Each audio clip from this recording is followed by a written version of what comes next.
Hello, welcome to this video, Junior's World. Today I just read a verse and I will give the explanation regarding that chapter. In this chapter today, we are going to read about Proverbs 31 verses 30-31.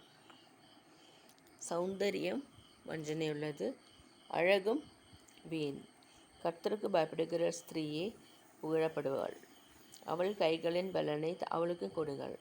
அவளுடைய செய்கைகள் வாசல்களில் அவனை புகழக்கடவது, அவளை புகழக்கடவது. அது ஆண்டவர் சொல்கிறாரு. வசனத்தை பார்த்து ஆண்டவர் என்ன சொல்கிறாருன்னா, சௌந்தரியம் வஞ்சனை உள்ளது, அழகும் வீண்.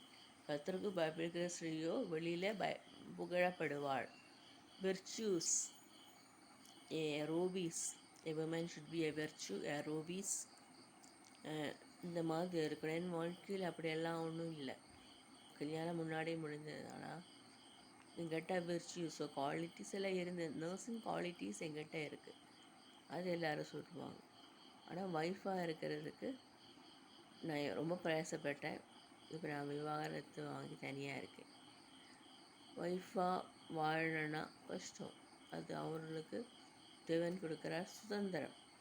ஆகவே பைபிளில் போட்டு அழகு வீண், சௌந்தரியம் வீண். கர்த்தருக்கு பயப்பட வேண்டும். கர்த்தருக்கு பயப்படுகிற ஸ்ரீ புகழப்படுவாள். அந்த மாதிரி இருக்கணும். வாழ்க்கையின் தோல்விகளும் சஞ்சலங்களும் மனுஷனுடைய நிந்தனங்களும் காரணம் குடும்பம் பிரிந்து விட்டது. என்னுடைய குடும்பம். ஆகவே இன்று தனியாக வாழ்கிறேன். கர்த்தரை நோக்கி பார்க்கிறேன். யாரும் இல்லை என்றாலும் இயேசுவானவர் இருக்கிறார். அதுக்காக கர்த்தரை துதிக்கிறேன். என் பர்சனல் காரியங்கள் நான் சொல்கிறது பைபிளில் வச்சு சொல்கிறேன். சௌந்தரியம் வீண். ஆகவே சௌந்தரிய வீணாக இருக்கிற சௌந்தரியத்தை பார்த்து நம்ம ஓட வேண்டாம். கர்த்தர் நம்மளுக்கு அற்புதம் செய்வாராக. ஜெயக்கொடியாக இருப்பார். ஆமீன், ஆமீன்.